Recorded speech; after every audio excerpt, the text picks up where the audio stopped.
Welcome to the month of June, everybody, where not a whole heck of a lot is going on. But finally, me and some hop on pop action will be able to fully break down the schedule, but we'll be doing it in pieces and giving you analytics and all kinds of studies and numbers and everything so you can understand the schedule a little bit better. Up first is the first 4 games of the 2024 season for the New York Jets. We break it down next.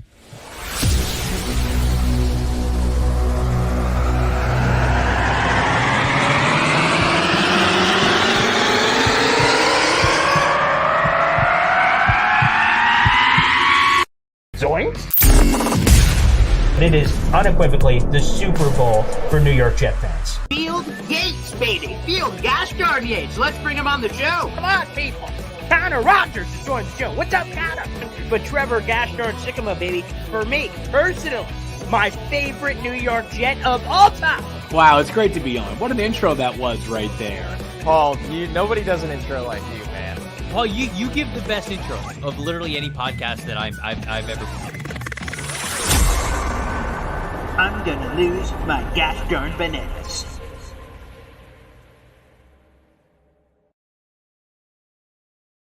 Hey, what's poppin', everybody? Paul Esden Jr., a.k.a. Boy Green. I'm the New York Jets digital reporter for Heavy.com. Welcome to Boy Green Daily, a daily New York Jets video show, also available wherever you get your friggin' podcast, people. It's time to give some proper love to the New York Jets schedule. We did some fun stuff on it when it all came out, but we really haven't dove or really got into the nitty-gritty, got into the details on really who some of these opponents are. So what better way to do it? We'll be doing this series with my father over the next bunch of Saturdays as we break down the schedule in great detail.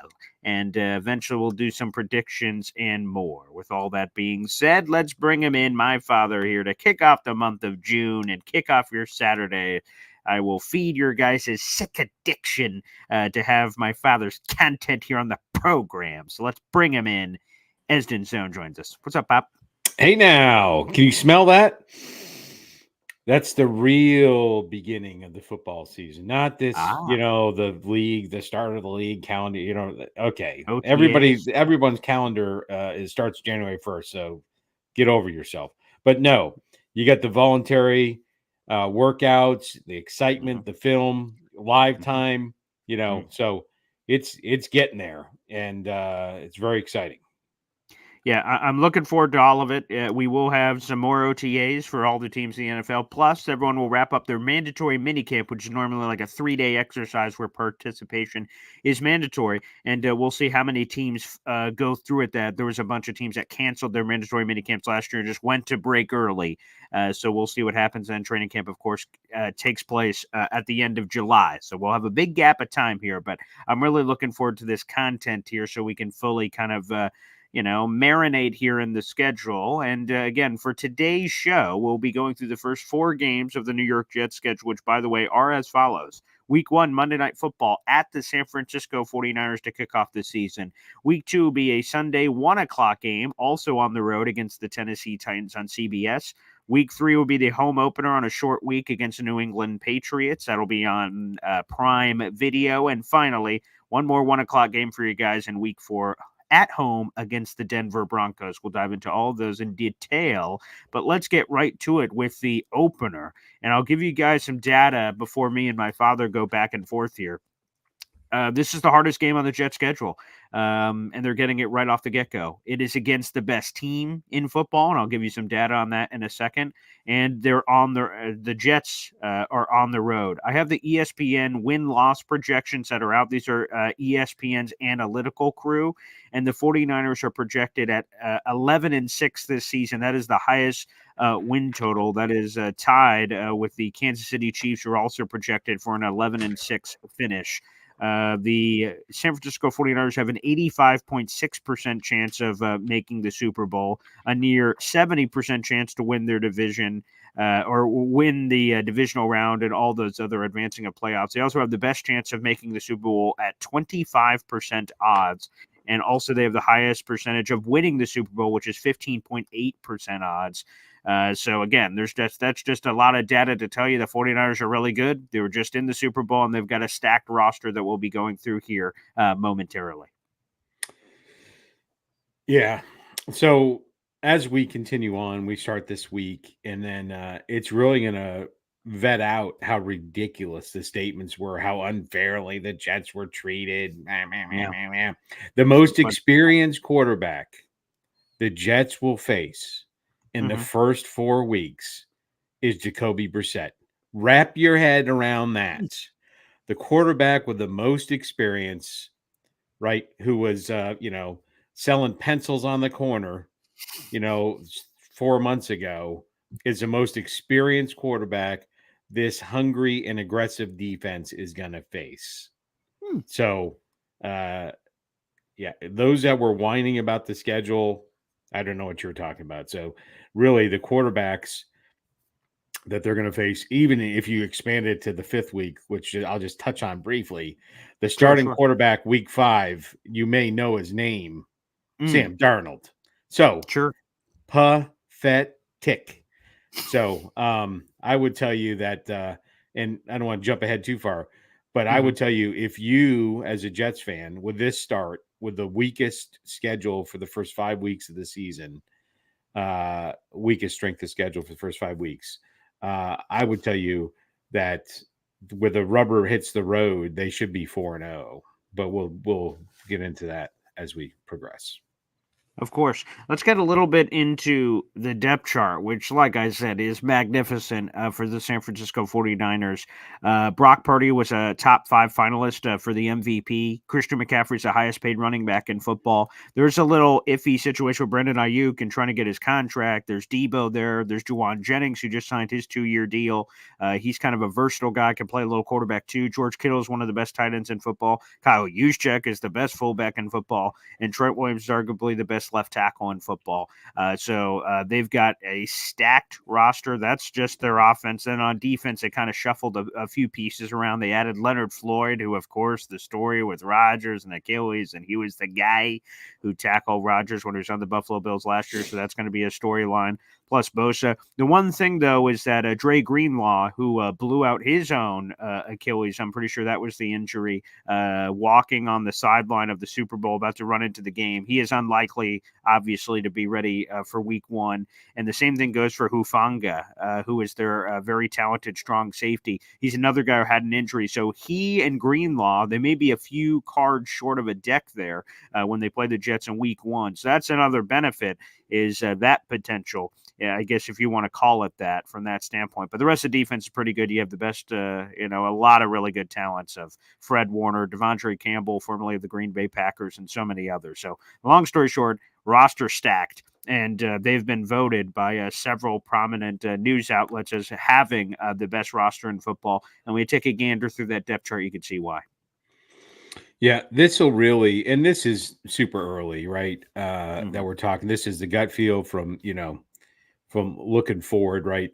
And I mean, there's a lot of questions as to, what the Jets are going to look like on offense. Is, really who is the thunder and lightning that they go with at running back? That's, to me, is Mhm. really the biggest question out there. How's Malachi going to, work his way into the scheme? And then the health of Williams.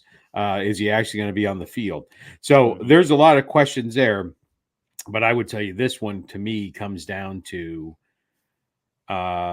what's his name? Wackett. Is that what his name is? Yeah, The that's right. moron, Yeah. right? Yep. This is his game to win or lose, right? In the room. And I know Aaron Rodgers, calls all the plays, and he sells hot dog in the stands and all when he's not in the darkness. But anyways, the plan they come up with now, you have a months long running head start at your game plan.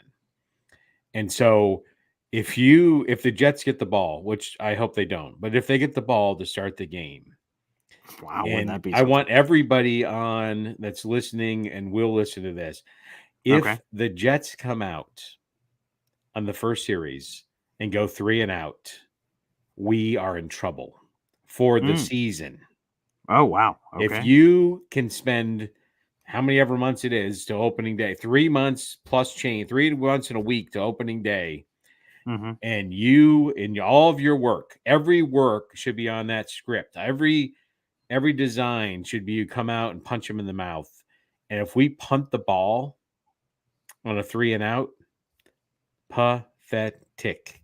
So, really, this game breaks down to me Aaron Rodgers versus that 49ers defense and our defense against Purdy and that talented, right? The weak point, and people be surprised I say that, the weak point is really Purdy, right?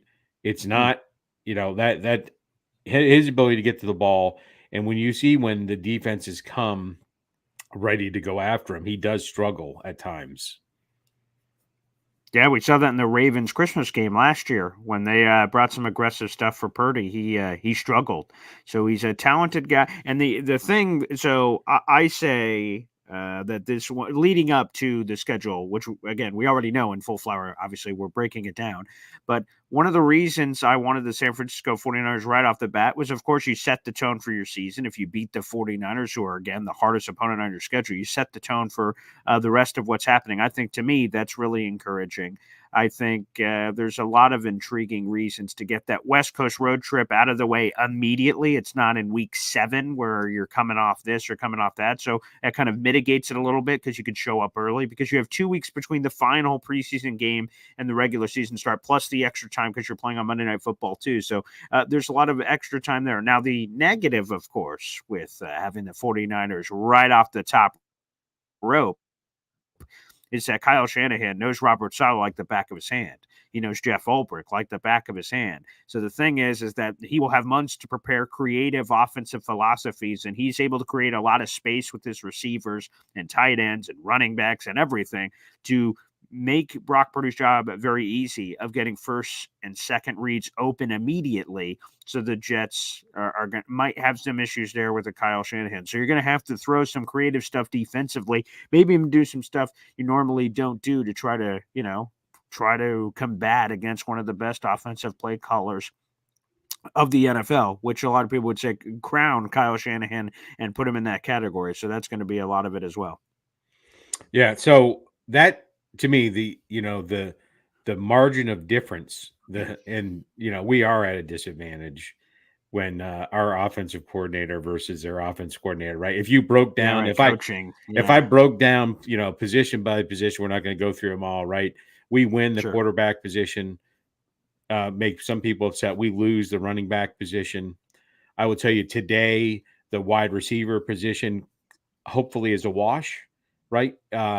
As Malachi develops, as get Williams on the field, it could be a wash without either one of them. Probably a lean towards them right now, but you're right. Yeah, hopefully a wash. Yeah. Yeah. But yeah, if we're talking about offensive minds and really the person that has the job, not Aaron, but the person that has the job, we lose that one by a wide margin. Yeah. So, but no, I think this is the Jets game to come out to put what Joe Douglas has put together to the test and send a message, because nobody's going to care when the Jets go 4-1. They're not going to be taken seriously if they come out and you look at the Jets schedule. I was looking at the Jets schedule this morning from 2023, and they were either close games or the Jets got punched in the mouth and it didn't come out well, right? There was 100%, half a dozen games that, it looks like we didn't even show up. So they can send a message by one of those, keeping it close. I think they can win. But my prediction is, my hopeful prediction is a close loss. All right. Well, we'll see. I think they are going to start the season. We'll get into official predictions. We're going to go through our 4-packs, open up a couple of cold 4-packs in the morning over the next couple of Saturdays. And then we'll go back through and we'll give some official predictions for as they're going to come. But my early initial, as we're going through this process, is I believe the Jets have a chance to surprise immediately right off the get-go, because you're playing with house money. Again, the 49ers are favored by a lot. They have the highest line of week 1. They're the ones that were in the Super Bowl. They're the ones that are NFC champions. They're the ones that are doing their home openers. I think all the pressure's on San Francisco, quite frankly, Absolutely. is a really interesting position for the Jets to be in. Okay, let's move to the Jets' next opponent, which will be week 2. Again, back-to-back road games to start the season, which is difficult. Plus, you have to factor in the short week as well, as the Tennessee Titans are coming to town. And I'm just going to be blunt that when you look at the analytics that are here for ESPN, which again projects win-loss and playoff percentages and a lot of these other things, the Tennessee Titans are the 4th worst team in football. Their projected win-loss analytics for 2024 is projecting a 6-11 schedule. They only have a 10% chance to make the playoffs. And let me check Super Bowl real quick. Let me sign. That's a 0.3% chance. So yes, I'm saying there's a chance. So you have the Tennessee Titans. So an inferior opponent you talked about with Purdy, which was interesting. Quarterback experience. You got a Will Levis guy who rides incredible highs. He had a couple of 4 touchdown games last year. You're like, whoa, okay, this guy, very interesting. But on the other side, there's been some wild lows. And I imagine this would be a game that the Jets defense, quite frankly, is licking their chops over. Now, the big thing we have to watch, or we could get into a lot of the big moves, and the Titans made plenty of splashes this offseason. There's no doubt about it. But one of the things we got to give them a tip of the cap for is they acquired L'Jarius Sneed, one of the shutdown corners in football, in a trade with the Kansas City Chiefs. It was a tag and trade on the franchise action happening there. So that one was a big one. And they, of course, made the Calvin Ridley splash. So there's talent on this roster, but they aren't projected to do very well, it seems, according to the analytics. Yeah, and I was. This is interesting. I think they will struggle. Their quarterback room looked like the Jets' quarterback room in like week 14 of last year. When you look at it, it's got Mason Rudolph in it. I mean, yeah, there you go. It's very Malik Willis, right? Malik Willis. But I'll tell you, then you start, yeah, and then you go, well, wait a minute, who's that? Tony Pollard. Ooh, sure. Pretty talented guy. The concern is, right, he's not a number 1 running back. He wasn't with the Cowboys. He clearly showed it. Right. No. But he's lightning in a bottle. So that's problematic. And I'll tell you, they're wide receiver 1 through 3, you take everything else and put that to the side, right? And you look at it and you're like, that's easily in the top 10, if not higher, with some of the talent they brought in, right? The little sneaky additions in the wide receiver like Tyler Boyd. Love Tyler Boyd. Yeah, and so I would tell you that the problem is you're not going to be able to throw them the ball, but they could be a dangerous opponent.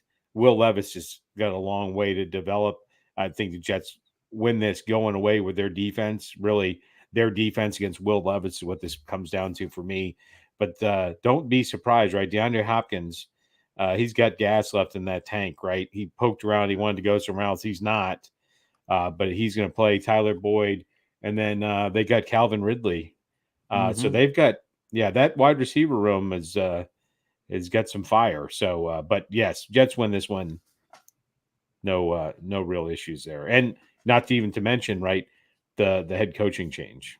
Yes, that's immediately what I was going to go to. Is we have a first-year head coach, obviously, in Brian Callahan, who formerly of the Cincinnati Bengals. He reunites with his father, Hop on Pop. Bill Callahan, one of the best offensive line coaches of all time, gets to work with his son for the very first time. So there's synergy there somewhere, I'm sure. But you're right. The wide receiving core is incredibly imposing. And you got Chiggy at tight end, too, who's really talented. Pollard, Tajay Spears was filling in during spells for Derrick Henry last year. He's the other guy in the backfield. And then we'll see on that offensive line, it's going to be tested. J.C. Latham was a top 10 pick this year. Peter Skoronski was a top 15 pick the year before. That's the left side of your offensive line for the Tennessee Titans.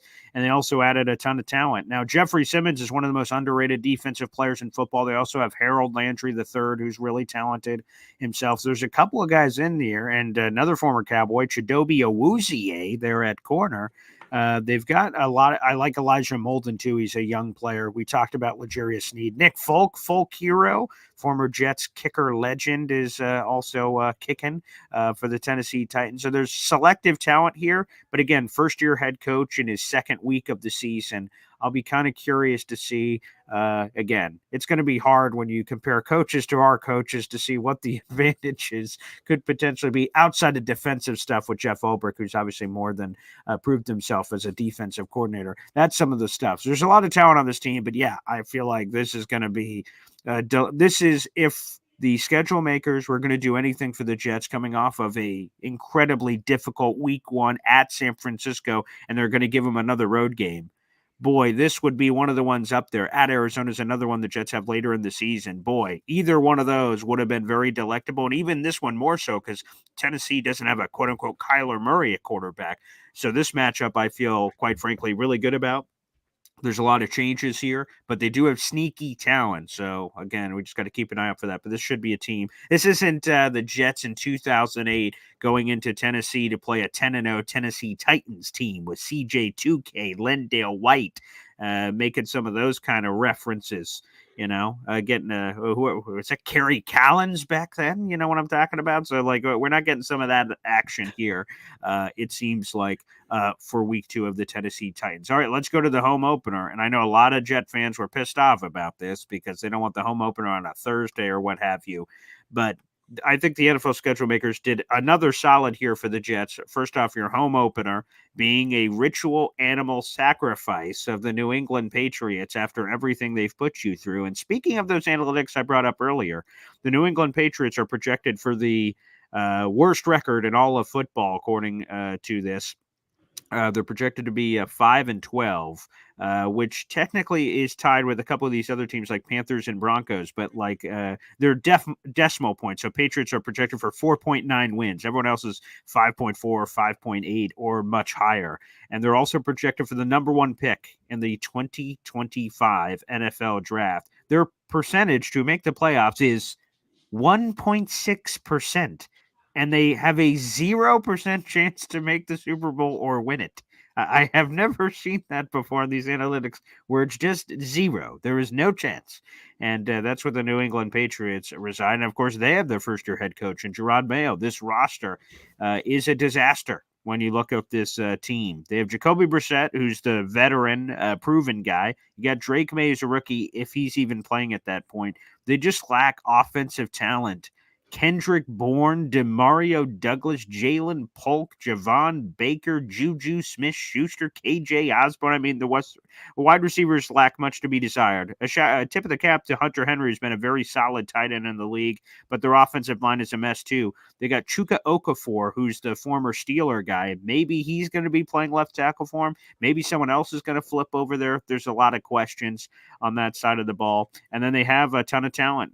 So credit to Bill Belichick for cultivating the talent defensively with guys like Christian Gonzalez, who's a young and up-and-comer. Kyle Duggar got a big deal this offseason. Christian Barmore got a big deal this offseason. Keon White's an interesting guy. Matt Judon got hurt last year, and so did Gonzalez for that matter. So I'll have to keep an eye on injury stuff, plus Josh Uche. They just got a ton of talent on defense, which I really like. But the offense is disgusting, and I think that ultimately is something that could decide this game.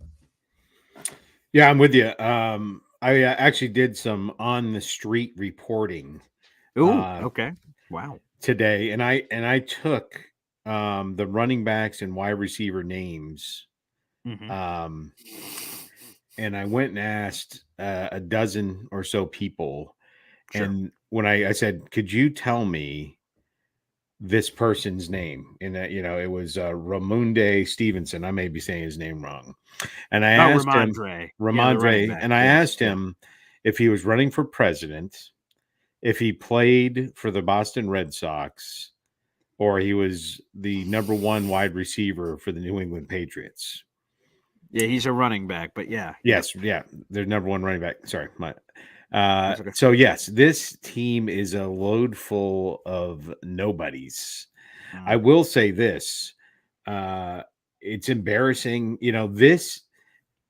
I thought the NFL had taken to heart that the Thursday night games have been terrible, but normally they're terrible because teams get crappy. Like when you and I went to the Washington Redskins Atlanta Falcons game the year before, both those teams had made it deep into the playoffs. Yeah, way back right? in the day. Yeah. And then you can't do anything about that game being terrible. So some of the Thursday night games are terrible in that way. This one's terrible from the beginning when they laid out the schedule. It's just garbage. Nobody. It's going to be embarrassing. It's going to be a beatdown. The weirdest part about this game is the New England Patriots will start the most experienced quarterback that the Jets will see in the first quarter of the season. Yeah. But yeah, it'll be a bloodbath. Which, by the way, I get the casual NFL fan, right? You get the first couple of games of the season, Ravens, Chiefs. Ooh, wow, okay. Week 2, Dolphins, Bills battling for AFC East supremacy. Ho, ho, ho. Jets, Patriots. What the? Oh, hey, whoa, what? Hey now. But I am perfectly okay. Again, the casual fan, sorry, you're getting screwed on this one. This is a personal, selfish game for me. After all the embarrassment, the New England Patriots have put the New York Jets through. And by the way, I mentioned this, I think, a couple days ago. So obviously the Jets ended the overall Patriot streak where they were kicking the Jets' ass. They beat them 15 straight times. And then finally that's over. So, oh, thank God. Okay. But because the Patriots been smacking around the Jets for so long, they have a winning streak in MetLife Stadium. They've won like 8 in a row or something, for Pete's sake. So this is a bloodbath of epic proportions that the Jets can hopefully run up the score on New England and just run them into the ground. And again, I keep using this term ritual animal sacrifice just to really get the Jets fans' bloods flowing for the rest of the season, to quell some demons, to exercise some of those, and just to open up a can of whoop ass on the New England Patriots. So I don't know how entertaining this will be for the general fan who's tuning in saying, oh, good Lord, it's 45-3 here. But for Jet fans, we need this. This is a proper dose, and I can't wait for this game. I hope I'm at this game, quite frankly. I've not been to a primetime home opener for the New York Jets in my life, so that would be a wonderful one to be at. There's no question about it. And like I said, the Patriots are projected to be really poor, and that is excellent to hear. So absolutely magnificent. I just something you said there. Sure, yeah. I'm not saying that you come off sometime as, I've never been to a home opener primetime. Like what? That, yeah, I mean, that's a ridiculous thing to say. Woe is me. I've never. Well, that's never not what I'm been saying. to a primetime game. Oh, No. come on. Wait, whoa. Let's do a quick check here. No. I'm not saying woe is me. I'm just saying I know a lot of people went to the Jets Bills primetime game last year to kick off the season on Monday Night Football. It's a lot of fun. I've been very blessed to go to all kinds of games. I've gone to several Jets home openers, Jets Bengals, Jets Ravens. Over the last bunch of years, I've been able to go. But I'm just talking about the atmosphere. This isn't a woe is me thing. It's more so I saw the electric atmosphere that last year was, and I think this year is going to be even crazier, considering the opponent, considering everything that Jet fans have been through over the last calendar year. That's it for me of like, wow, that is the place you want to be. You want to be there. You want to embrace and enjoy that. It's like, again, you have Syracuse football, the season openers against Ohio. No, not Ohio State, the Ohio Bobcats. In the same way, you want to rev up your fans by pounding another team into the dirt. That's exactly what I hope the New York Jets can do. So, yes, I just want to recalibrate the wording. Okay. Don't they have a NFL Hall of Famer that comes from Ohio? The Bobcats? Not that I'm aware of. No? Who? Am I wrong? Maybe I got school mixed up for. Okay, let me see. Yeah, I can Google that real quick. Ohio Bobcat. No, I probably have it wrong. I probably have my memory is. I was thinking this person went to the school. Okay, so I'm a Hall of Famers by college. Okay, so I see a bunch from Ohio State. Sure, they're prominently featured on this list. Now I'm gonna look up Ohio. Oh yeah, no. I was thinking Ben Roethlisberger. It's Miami of Ohio. Oh yeah, Miami of Ohio. Yeah, but yeah. So let's see. Is there anyone? That was why. That was who I was thinking about. Okay, so it's official. I've looked on the Hall of Fame website. There's literally no one in the history of football that has ever gone to Ohio.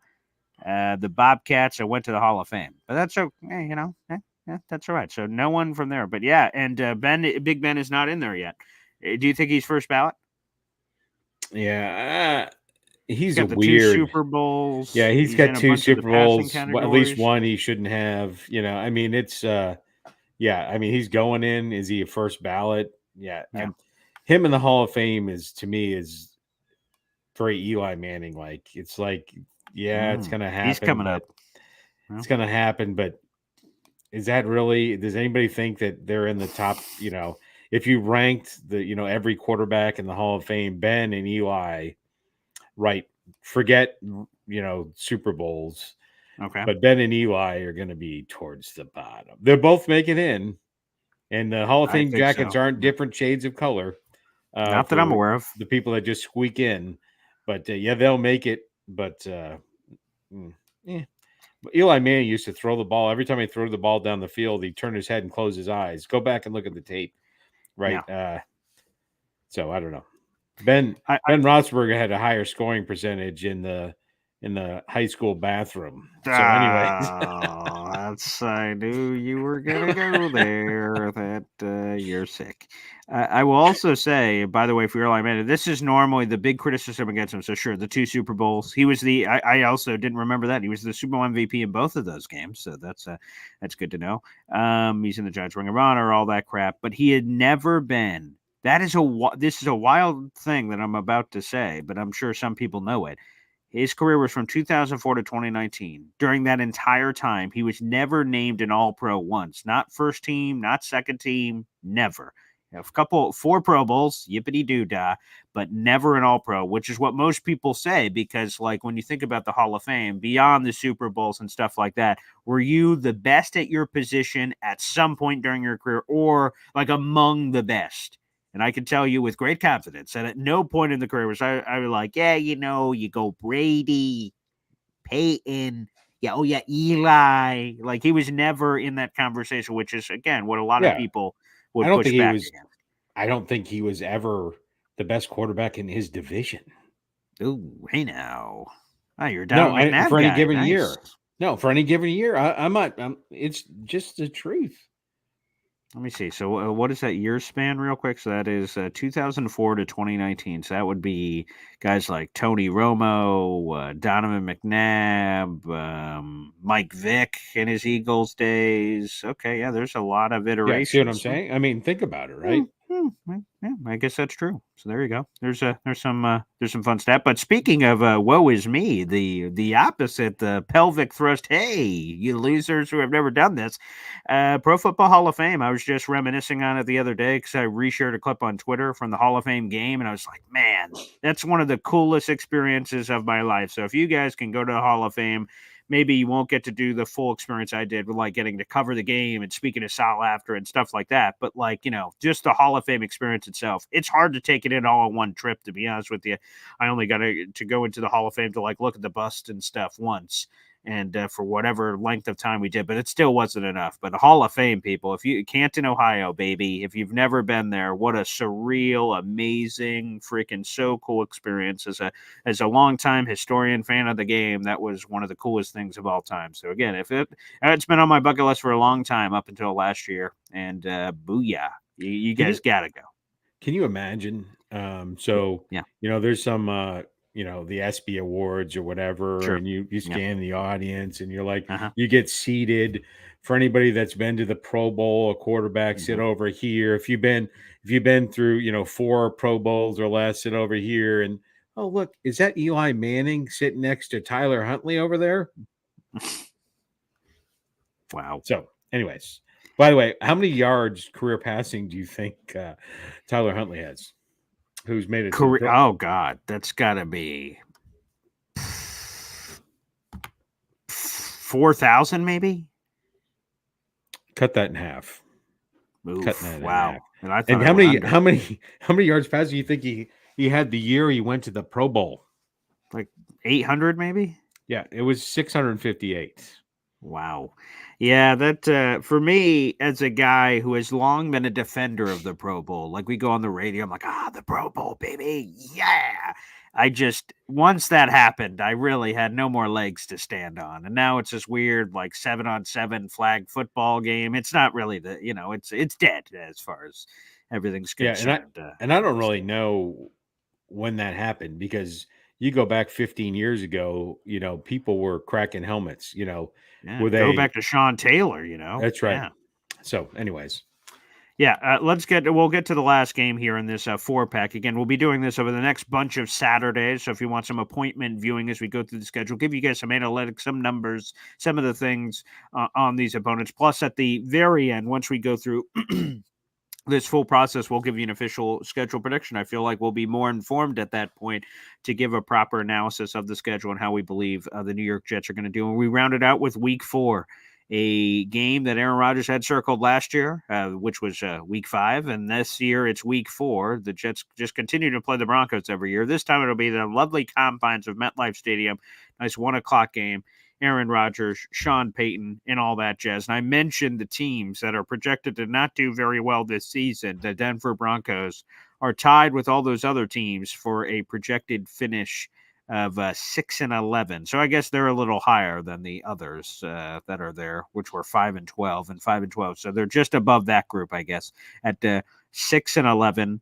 A 4.9% chance of making the playoffs. And when you take a gander at the depth chart, no matter what combination happens, Bo Nix, who's a rookie who could be playing, Jarrett Stidham, who has very limited experience, or Zach Wilson, your mom's favorite quarterback, he could be another guy that potentially could be out there when you look at the depth chart. And their team has just been kind of ravaged. They traded away Jerry Jeudy this offseason. They're left with Cortland Sutton, Josh Reynolds, a former Lion, Marvin Mims Jr., some unprovenness. There's, of course, the John Franklin Myers revenge game, who he traded during the draft out there. And they got a couple of really talented players like PS2, Patrick Surtain II, who's among the best corners in football. And, of course, our boy Riley Dixon, for all you Syracuse people out there in the audience. Dixon for Heisman. He's still on the team. So there's a couple of spread talent, but sparse talent around here. But I'm just going to be blunt that the Broncos are not projected to be very good, and the Jets have additional motivation for the Hackett and Rodgers reasons. Rodgers never got to play against Denver, where he seemed really pissed off about all the things that were said. So I imagine that will be still stuck in his craw heading into that game. Yeah. So just a few nuggets on this game, because it's really, Sure. I would say the Broncos had the intestinal fortitude to do what a lot of teams don't do, including the Jets, right? And it's really just to, realize where you are, cut bait, right? Don't try to win a 3-legged race with a dead body tied to your leg. And so it's going to set them back a few years, but that was a conscious choice, right, to get rid of the volleyball from whatever that movie was with Tom Hanks, Wilson there. So it's, so I think they should be, that was the right thing to do. That's a danger of these ridiculous contracts that are out there that several teams have gone through. But I'm wondering, are they going to have a Zach Wilson night? Will there be bobbleheads as he makes triumphant? No, but yeah, this should be a bloodbath. I don't expect much. That they're going to win badly. I will say that what we kind of glazed over the revenge of Rodgers, but it is interesting that what Peyton said was true, right? Oh, Everybody got in arms. Yeah. About remember week 2 or 3 of last year, Mhm. Peyton made, and I don't know, he went out of his way to be a jackass, but what he said about Hackett was, I don't know, true. Right, one of the worst coaching job performances of all time. Yeah. And so he followed up that worst head coaching job of all time with one of the worst offensive coordinator years of all time as well. Yeah, it wasn't great. And I thought at first when you were, kind of bringing up the fact that, they had the gonads to finally do something, I thought what you were referencing, quite frankly, was the Broncos pulling the plug on the Nathaniel Hackett experience, because that was in the middle of the first season of a multi-year deal that they gave to Hackett to be the head coach, and they threw him on the side of the road. So, this Denver team is just not very good. Like I said, they have talent. I would imagine every NFL team that we go through, even the Patriots, who are projected to get the number 1 pick in the 2025 NFL draft, they've got talent on the roster, but It's just not at the same level as we've seen from some of these other teams. So it should be an opportunity. Again, we'll give an official schedule prediction when we get a little bit later. But to be honest with you, I mean, there's a chance for the Jets to start off the season pretty hot, even if you That's want to right. give them the L for the 49ers game, which would be makes sense because, again, they're projected to be the best team in football according to the analytics. This looks like at a minimum a 3-1 start when you consider all the other opponents. Yeah, I would just say we're completely aligned with you. My only thing is you've got 3, maybe 4 trap games in a row. And so they've got to Interesting. be ready, right? So we'll just bleed over, right? Everyone expects them to beat these 3 teams and the Vikings likely, right? That's going to be expected. And so what they can't do is, and it's hard to stay up for, a bunch of doughboys you're expected to knock over, right? To come out firing on all cylinders. So that would be a real head coaching for Saleh, right? To keep the team, tuned up through this patch of 4, frankly, not very good teams and not drop. I hope we're not here, 6 months from now and they dropped one of these games Right. and they're 3-2 when they could have been 5-0, so yeah, just that's a initial thought there that you do have these and I don't know how you could say they're anything but trap games. Right. Yes. That's right. I don't know. Yeah. I don't know how else you could call them that. So you just got to mind your P's and Q's and take each week for what it is. I will throw this up because I got a lot of use out of this. I will. I don't know if Broncos fans will get any use out of this about the castaway scene with Wilson, but I got a lot of play out of this. So Wilson, where are you? Yeah. Oh yeah. Wilson! I'm hoping we could get more play out of this at some point. And Tom Hanks diving into the ocean. It's very funny. I'm really hoping. I got plenty of that. What's funny is What's that? I had no idea that you posted that before I made my comment. Zero idea. Oh, really? Yeah. Oh, that's funny. That you just pulled. I'm like, what is he pull? Why is he always pulling up the scene for the movie? That's cool. He's linking it to what I said. No, I had no idea that you did that. So that is very funny. Yeah. I've used it a few times in the past. It's been fun because there's been all these situations during Zach Wilson's very weird career with the Jets where people are looking for Zach Wilson or looking for something, and I've been able to use it, which is great. So, like I said, that's the only, I guess, bad part of him now ending up in Denver, unless I start using that for Garrett Wilson or something. And hopefully, we're not saying that for looking for Garrett Wilson. Hopefully, he's getting plenty of targets, but that's neither here nor there. All right, that'll wrap up our first cold 4-pack of looking at the schedule. Next, we'll go through the next 4 games on the schedule and go all the way through again as we kick off here the month of June. I don't remember asking you this week there, Pop, but do you have a story to share this time around? Yeah, I do. I have 3 quick hitters on the chat before I go to the Bill yes, Green okay. story. Okay. And where so am I going here? No. Okay. The first one is Johnny is the man. Even his emoji has hat game. So I just had to say that. Yeah, look at that. That's on the screen right there. You guys can see it if you're watching. There he is. That is Johnny with a very nice hat and the updated logo too. Very nice. Very impressive. He's got some hat game. And so I think it was Hep that said, yes, Eli Manning does deserve to be in the Hall of Fame, if only for slapping around Tom Lady. So twice. And preventing, which is enough of a reason for me. He's got my vote. Can you imagine if the Dolphins, it's vaguely annoying, but not that annoying that every year they pop the champagne. They're almost all dead now, but they pop the champagne for the perfect season. So can you imagine how annoying that would be if that it was the Patriots? So yeah, God bless him. And then one other thing, I don't remember who it was. Someone said that I shouldn't use the word we or don't use the word we when we're talking about the Jets. Yes. I am here in support of the show for the Jets, and the list of people that tell me what to say is blank. So thank you. I appreciate you addressing that one. That one's that's good. That's good. Okay. Yeah, I've got the sheet right here of the people that tell me what to say. Yeah. Let me take a gander here. Yes. Oh, that appears to be blank. That's right. Appears to be blank. All right. So yep. All right. So last week, very exciting. It was great to be back and Central New York. Yes. People often get confused. Oh, you're from New York. Which borough? No, I'm from Syracuse. Where people, Yeah, it's that's the right. center of New York, nowhere near New York City. No. But so we were at the gender reveal. So Mhm.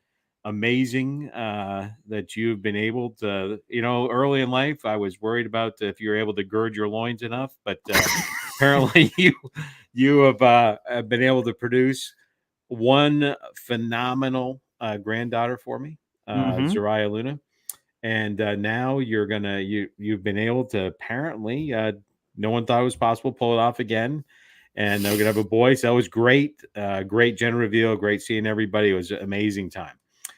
It made me think back, and I'm gonna keep this No. brief. I think there's Oh, yes, yes, yeah. much longer story about the day you were born. Really? I was Okay. there in the room, so I'm not going to talk about that right now. I'm just going to talk about how I found out that you were a boy. So there was no all Yeah. this millennialism or Generation Z. I don't even know these generations. All I know is they're annoying. But this whole gender reveal thing was never a thing. I Like see. No. Okay. nowadays, what it really was is they would get a picture, and I don't have, if I was smart enough, I would have had a picture. They would get a picture, and if the camera angle was just right, they may see the equipment necessary to make the call. That's how they did it. Wow. That's how they did Nowadays, it. Wow. nowadays they take a sample of the mother's blood, and if she has male DNA in it, you've either been fooled badly I hope. or I think we're talking about a different level of hardware there. That what is that? yeah. You've either experienced an episode of The Crying Game, or you're gonna have a boy. So it's the sophistication level is crazy. So, anyways, all they had back then was an ultrasound, and you hope the kid was spread eagle. But so Wow. I did uh, not know that. I was out to see your mother was pregnant. I had to go out to see in the Navy. Do I you took remember a what boat you were on? USS Baltimore at that time. Okay. USS All right. Baltimore. And Okay. we were on a northern, exploring the northern seas off the coast of, you may have heard, Russia. But anyways, so the communication back then, nowadays they get emails and they probably can FaceTime on a submarine. Back Oh, really? then, Oh, okay. I get I get a 3x5 card with 30 words on it. That's what you were allowed to have, a 3x5 card with 30 words, and you would get 8 of those over a 4-month span. Wow. So 8 times over 4 months, you'd get 30 words from people. That was what the allowed communication that you had. Quality over quantity. I can respect quality over quantity. But occasionally, you would actually pull in somewhere, and then you would get mail. And Okay. so we had pulled into Portsmouth, England. Mhm. We've been out since September 3rd, and I think we pulled in December 3rd to Portsmouth, England. Okay. And I got a letter in the mail, and in the letter was a little picture of the ultrasound, and in the tiniest pencil that your mom could find, she circled something and said, "It's a boy." So it was Wow. one of the most memorable moments of my life is when I pulled that letter out and saw the little ultrasound in the very small circle that was on there. Were you by yourself? Were you with others? Like how'd you find when you were reading the little? Oh, I was in the birthing area in a small birthing room that you have. It was like I don't know. It's probably the size of your half the size of your dining room that you're in right now, where 9 men stayed. So half the size Wow. of that, where they were stacked up like cordwood there. So, but there you go. So that's it. So yeah, a Wow. little picture in an envelope. That's when I found out, and that was yeah. So at that time, so she was April. So yeah, so she was like probably 5 months, 4 or 5 months pregnant at that point. So All that right, was back so in the end day. of 1992. Okay, that's interesting. So my question is now that you experienced that, and you experienced what transpired over the weekend, that we have a football spike explosion and silly string and a smoke bomb and all this other crap that happened over the weekend.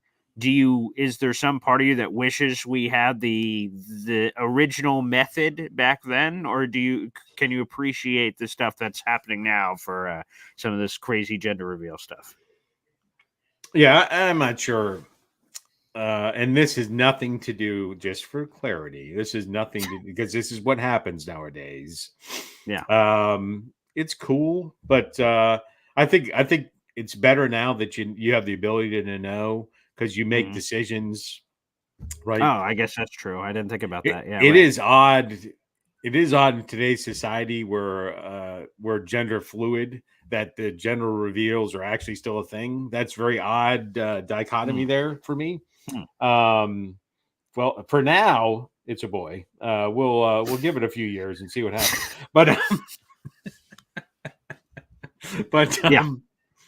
But no, I think it's cool. That part is cool, and it's beyond cool to understand the science for it. Right. I also see a lot of comments in here. Do you still have the photo? No, I don't. Unfortunately, I don't. All right. That's all right. That's all right. You had multiple children, so I guess it kind of lost its luster. You kind of get through a few. I can respect that. Okay. Do you have any time for any calls, Dad? Now we're already at this. Yep. Okay. All right. Then we will open up the phone Although lines. breakfast is cooking. But no, I have time. I didn't ask you for that, but I appreciate you providing that information. Regardless, that's interesting. As one word, I guess you could use to describe that. But I am putting it in there now for everyone who's watching the show. Feel free. Again, let me count that. We've got 300 people in the room right now. Plus, I know we have a lot of people that watch either live after the fact or prefer the audio only version. Either way, if you are watching now, we are going to open up the phone lines here. So you guys can hop on the show, ask a question, or get weird, I guess, as we've seen. All right, that is now thrown in the YouTube comment section. That is now pinned to the top of YouTube. You guys can click that to join the show. Yes. Yeah. While we're waiting, so you said you sure. could see how many people in the room. Is that yes? People is that only on YouTube? Is that on YouTube and Facebook? That's on all of our platforms. So it shows me for instance, we got 60 on YouTube. It shows me we've got a handful on Heavy on Jet. It shows me we got a handful on Twitter and a couple of different respects. So it kind of breaks it down. I don't know how it's able to keep track of all that stuff, but that's it. So when it gives me the 300 plus in this particular case, it has all this breakdown of where they're all coming from. Oh. Hash brown potatoes. Hash brown potatoes is what's on. Okay, my favorite. All right, great. All right, let's go to the phone lines. Okay, again, let's go right to the phone lines, and we've got your main man, Bobby, joining us here on the show. What's up, Bobby? Hey, Senior High. Look at Bobby. Look at Chris. Can I tell you that I got my own channel now? Yeah, he's got his own channel now. He's making content. Yeah, you could come on my channel anytime you want. Oh, excellent. And I just talk. I don't like to type. So you could come on as long as you want to talk to me. Boom. For 2 hours, 3 hours. 2 hours, 3 hours. There you go, Pop. There you go. That's amazing. The door is opened.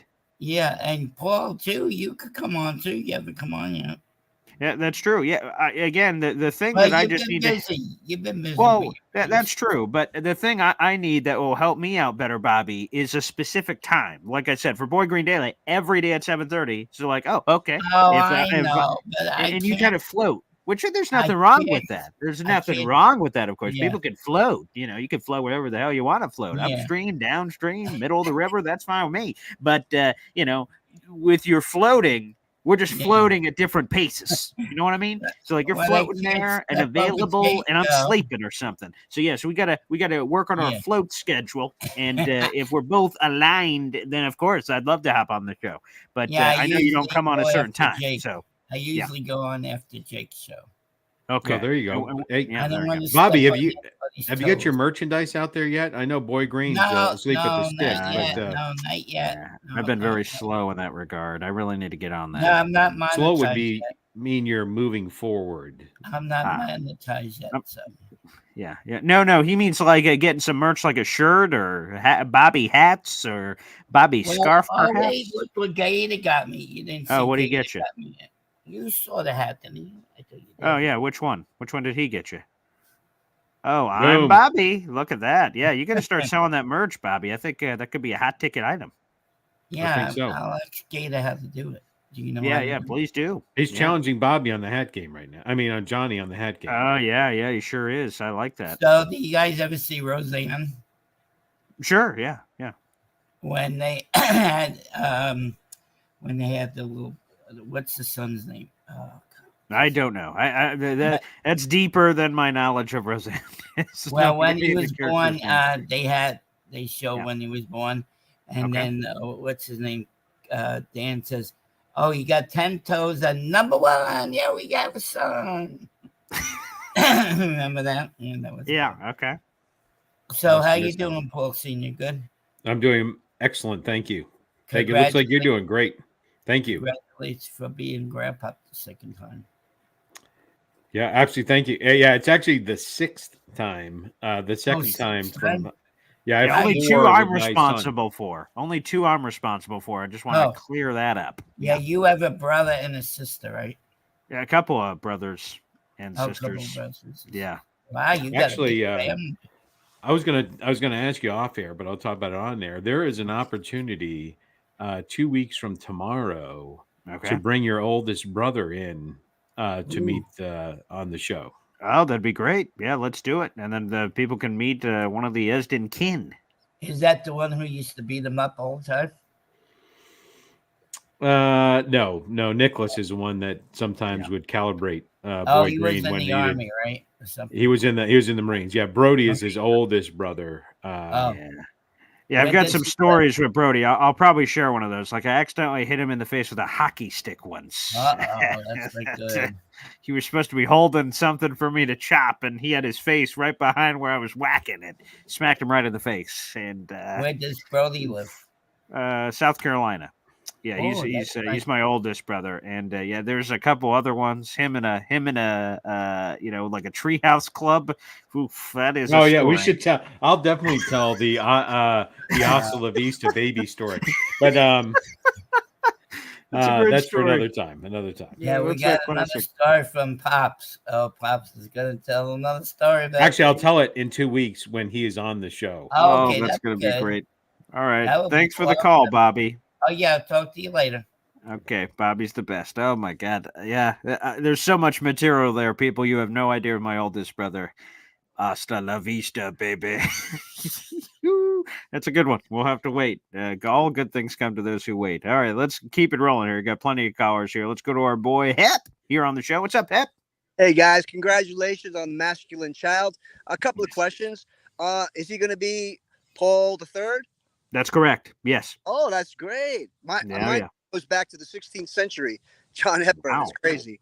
Okay, the other thing is that when do you want to get San Francisco? This is the best time to hit them, right at the beginning.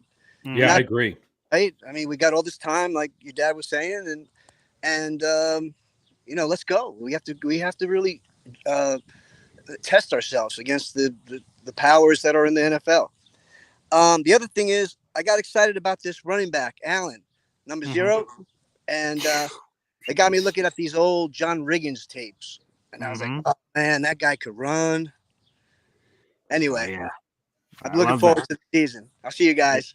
Can't wait. Thanks, Hep. Yeah, first off, scared money don't make money. The people that are complaining, the 49ers are a little tough. Those same people are talking at the side of the mouth. I can't wait to go to the Super Bowl. Whoa, 49ers. Whoa. Like, what the hell? Like, come on, strap it on. Suck it up, pal. Like, yeah, let's first roll. game is if you had to pick the week, that's the week. That's what I think. You're as fresh as you're going to be the whole season. Yes. You're going to be able to put things in place that they're not going to be prepared for, which only what you're going to get. The 49ers are not going to come up with some creative play calling to play the Jets. The Jets are coming in with a completely different team, right? Yeah. And the 49ers, to use a Jets term, are really just running it back, and they've been successful with what they're doing. Although, again, the 49ers are the Buffalo Bills of this generation. I like to say that. It makes me happy. You do. Yeah. I haven't heard anyone else say that. So you're like getting It's a gonna lot catch of on. You're getting a lot of run on that. That's right. Speaking of Braylon Allen, I'll throw this picture up. This was going viral yesterday. Shout out to Jets Media who threw this out there. I mean, Braylon Allen, and I say this, pause. he's looking thick. I mean, this is our rookie running back out of Wisconsin. He is looking very yoked up.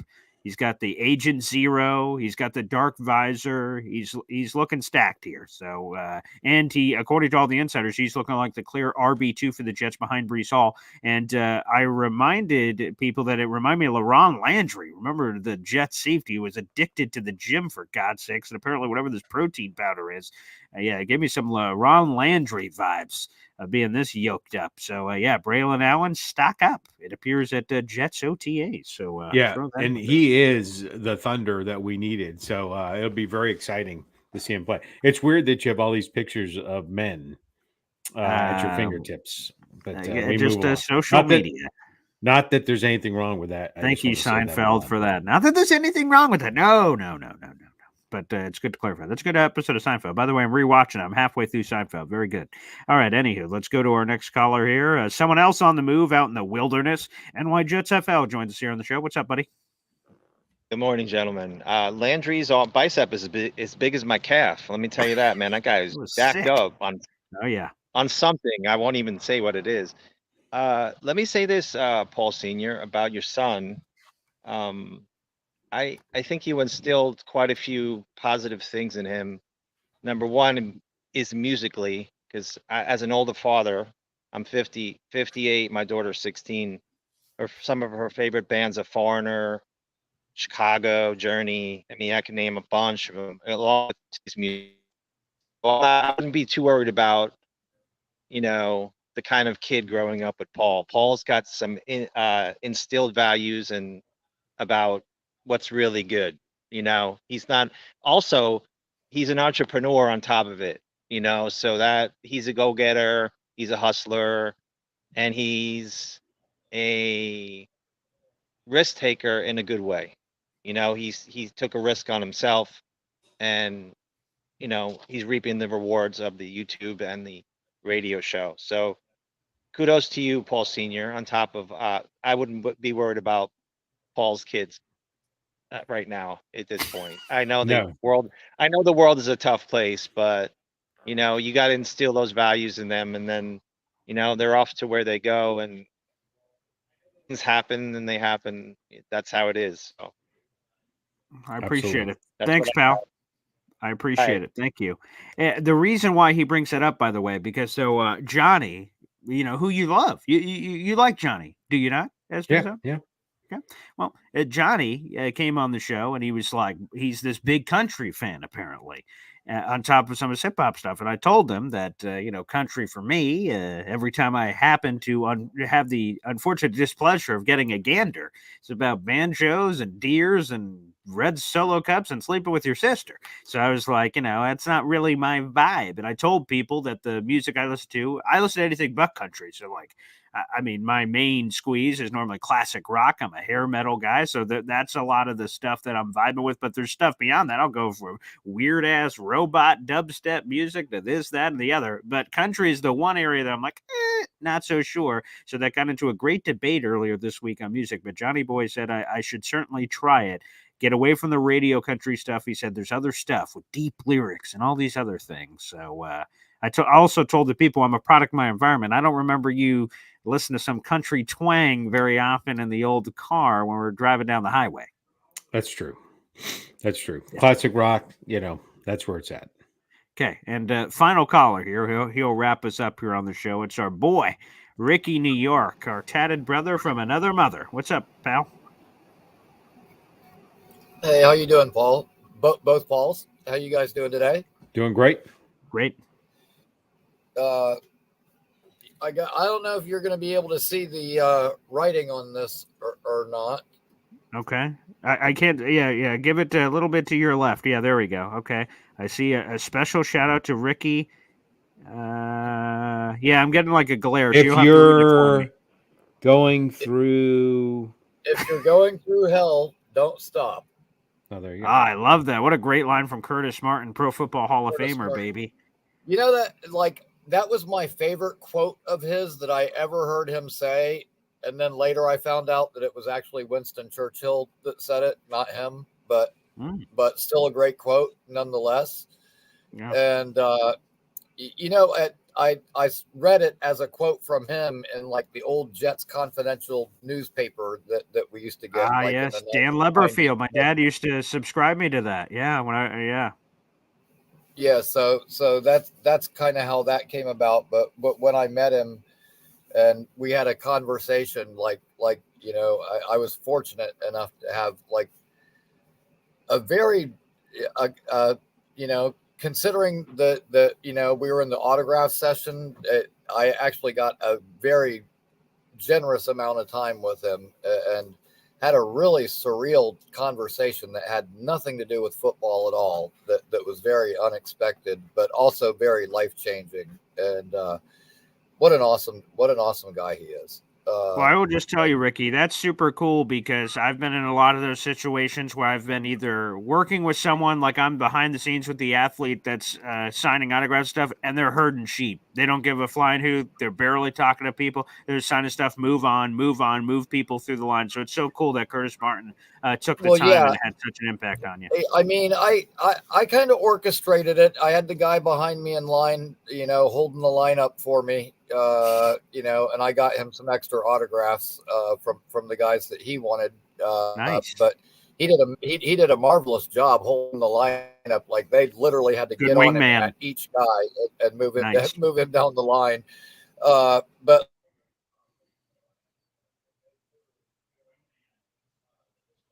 did we lose Ricky? You always said that you wanted to use football as a way to help people. Well, I just want you to know that I'm one of those people that your words have helped over the years. And like at that point for me, like my plan was finished. I accomplished what I wanted to. And then something weird happened. Like he looks up at me and he goes, "Really? What were you going through that you felt you needed my help?" And I just did not expect it at all. Right. Like, right. Here's this guy's about to go into the Hall of Fame and being inducted that night, and like just the fact that he would even give a crap, what was going on with me just really caught me off guard. Classy guy. And so we kind of ended up having this really real surreal conversation about how to continue on when you've lost people close to you, and it was just completely unexpected, but like I said, also like a life-changing conversation. And as I was getting ready to leave and walk out, like we took some time to look around that building because it wasn't open to the public yet while we were in there. Yeah. But as I'm going to leave, I'm reaching for the door and I hear someone, "Hey, Ricky," and I like turn around and he's like standing up at the table, and he was like, "No matter what happens, don't you ever quit. Don't ever give up." And I was just like, cool. Okay. I don't know. I said something stupid and walked out, but it just kind of completely caught me off guard. That's awesome. But yeah, and he was already my favorite Jet before that, but cemented it that day for sure. I mean, just the classiest guy you could ever meet. And in my opinion, like, everything that being a all about. I mean, they don't call the MVP award the Curtis Martin Award for nothing. 100%. Yeah, I love it, and I'm so proud that he's a historical member of the New York Jets franchise. Someone I'm very proud to say is part of that very special group. Ricky, thanks for sharing that story, man.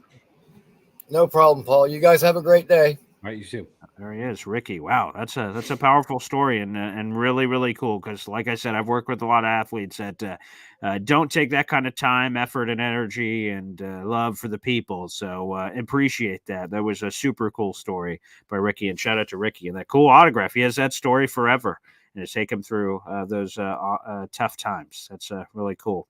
All right, Pop, that wraps up the show. Another doozy in the books, and I'm looking forward to this. I think this is going to be a fun series through June, and before you know it, once we get through a couple of these quarters, start doing the math. I didn't know math was part of the show. All of a sudden, booyah, training camp's going to be right around the corner. And I think we talked about it before. You were a mathlete. Perhaps the worst mathlete in the history of mathleting, but you were there. Yeah. Again, how I cracked that lineup is still one of life's greatest mysteries. And again, everyone was accepted. Yeah, no, it was like a group of like 5 or 6 people of these high schoolers of my or high school, whatever year. I couldn't have been in high school; I was younger than that. But whatever it was, there was a group in this building of my school, and we named ourselves the Math Elites. And there was like 5 or 6, and I sucked at math. I hated math, but I made it on the news. I looked really, focused while I was punching in the calculator for a B shot roll. Yeah, so that was my moment of fame. Remember mom TiVoing it back in the time and getting it on there. Boop, boop, boop, boop, boop, boop. Oh, there he is. There's my boy, my boy who sucks at math, punching into a calculator, some made up numbers. I knew the camera was on. I was just going, beep boop bop, beep boop bop. No equations were happening to that brain. Nothing happening upstairs whatsoever. But that's true. Math elite, baby. Math elite till we die. That calculator was upside down. But anyways. it's hard to tell.